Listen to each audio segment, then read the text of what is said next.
વડી બનાવવા માટે આપણે 1 વાટકો ભરી અને લીલા વટાણા લીધા છે. અડધો વાટકો ભરી અને આપણે મગની દાળ લીધી છે.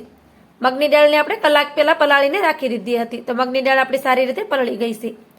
પછી તેને મેં પાણીથી સારી રીતે ધોઈ લીધી છે. તો હવે આપણે મિક્સરનું જાર લેશું. પહેલાં તો એમાં મગની દાળને આપણે નાખી દઈશું. હવે આપણે ઢાંકણ બંધ કરી અને મગની દાળને પહેલાં પીસી લેશું. મગની દાળને આપણે દરદરી એવી પીસી લીધી છે. હવે તેમાં આપણે વટાણાને નાખી દઈએ. તેની સાથે આપણે 1 તીખા મરચાંના ટુકડા નાખી દઈએ અને થોડુંક આપણે આદું નાખી દઈએ. હવે તેનું ઢાંકણ ઢાંકી અને બધી વસ્તુને પીસી લેવાની છે. તેમાં આપણે બિલકુલ પણ પાણી નથી નાખવાનું. બધી વસ્તુને આપણે સારી રીતે પીસી લીધી છે. મિક્સરને આપણે સાલું બંધ કરતા જવાનું અને બધી વસ્તુને પીસી લેવાની.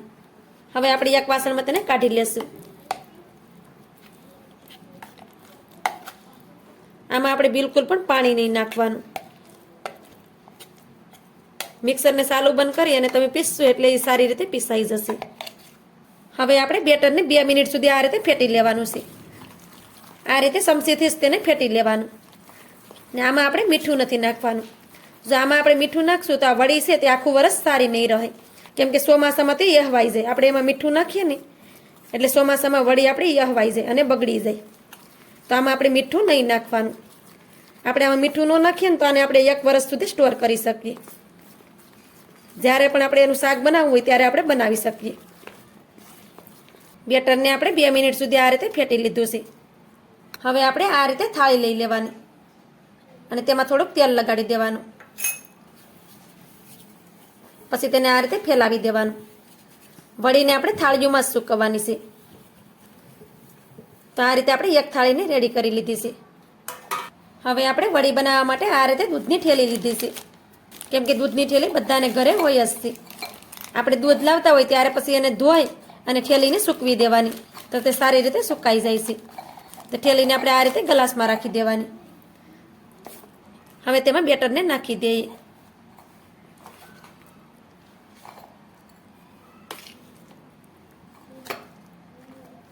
તો આ રીતે થોડું થોડું બેટર જ નાખવાનું, જેથી કરી આપણે વડી બનાવવાની પણ આસાની રહે. પછી તેને આ રીતે પેક કરી દેવાનું અને કોન જેવો શેપ દઈ દેવાનો. આવી રીતે તમારા એ રબડ પેક કરવું હોય તો પણ તમે કરી શકો, અથવા તો આ રીતે તેને પકડી લેવાનું તો પણ ચાલે. હવે તેને થોડુંક એવું અહીંથી આપણે કાપી લેશું. તો આ રીતે કાતરવેથી કાપી લેવાનું આવી રીતે. હવે તેમાંથી આપણે વડી બનાવીશું. તો આ રીતે આપણે થાળીને લઈ લીધી છે. હવે તેમાં આ રીતે વડી બનાવવાની.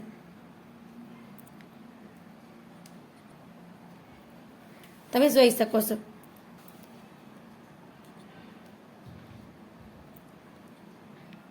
તો આ રીતે તેને વડી બનાવતા જઈએ. તમે જોઈ શકો છો કે કેટલી સરસ આપણી વડી બને છે. તો આ રીતે થોડી આપણે નાની જ રાખવાની, જેથી કરી તેને સુકાવવામાં જાજો ટાઈમ ન લાગે. આ વડીને આપણે પંખાની નીચે રાખશું તો પણ તે 2 દિવસમાં સુકાઈ જાય છે. તો આવી રીતે આપણે બધી વડી બનાવી અને રેડી કરી લઈએ. આ રીતે આપણે બધી વડીને બનાવી અને રેડી કરી લીધી છે. હવે તેને 2 દિવસ માટે પંખાની નીચે રાખી દઈએ, જેથી કરી વડી છે તે સારી રીતે સુકાઈ જાય. અથવા તો તમારે ત્યાં તડકો આવતો હોય તો તમે તેને તડકામાં પણ સૂકવી શકો છો. વડી આપણી સુકાઈ જાય પછી આપણે આગળની પ્રોસેસ કરીશું. વડીને આપણે 2 દિવસ માટે પંખાની નીચે સુકાવા દીધી હતી.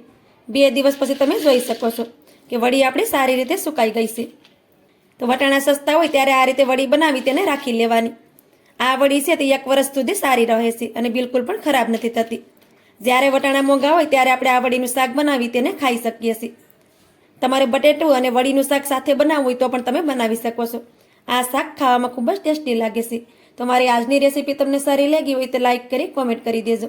ચેનલ પર નવા હોય તો ચેનલને સબસ્ક્રાઈબ કરવાનું ભૂલતા નહીં. મળીએ એક આવી જ નવી રેસીપીની સાથે. ત્યાં સુધી બધાને જય માતાજી.